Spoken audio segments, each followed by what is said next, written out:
Ah.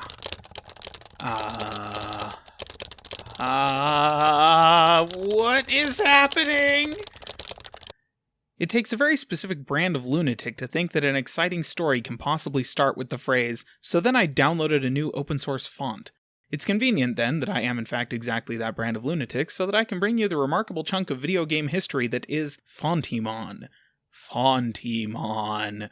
A name I will, nay, cannot ever forgive for what it has done simply by existing, is, in the simplest and most accurate terms I can manage, a playable typographical font.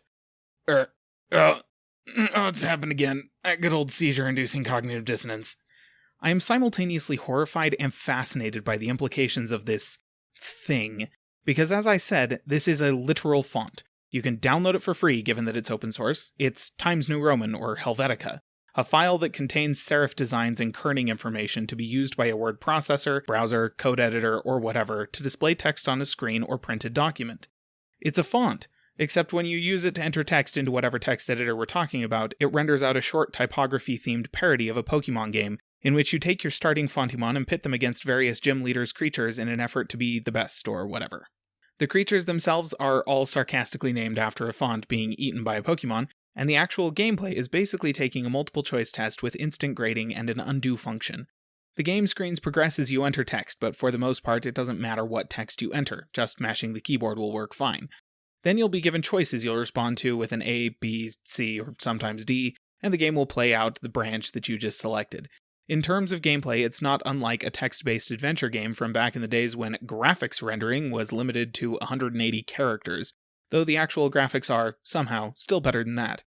The one interesting addition is that because the game progression is based around you typing, you can just delete whatever it was you just typed and scoot back to make another choice. This of course means that the game thinks it can get away with jokey, unwinnable battles and bizarre secrets that rely on you deciding to abuse the mechanics of a Word document. Speaking as a person who has spent a somewhat unreal amount of time trying to abuse Word, even I find this justification thin, and it was about that point that the novelty of the thing wore out for me. This is not a sophisticated parody in terms of the actual substance of the game, and the writing is, ironically, not very good. That being said, it is free, and I would actually recommend that if you're even distantly interested in the idea, you go play it. Because while the component bits of the game aren't terribly thoughtful, the existence of it is somewhat incredible. Because as I hope you've been able to process by now, this isn't actually a game. It's not a program, it's not an executable file, it's not even a script. There is no HTML5 or JavaScript web nonsense happening here. It's a font, an OTF OpenType font file that contains serif designs and kerning information to be used by a word processor, browser, code editor, or whatever to display text on a screen or printed document. It's not a fetching game. But you play it.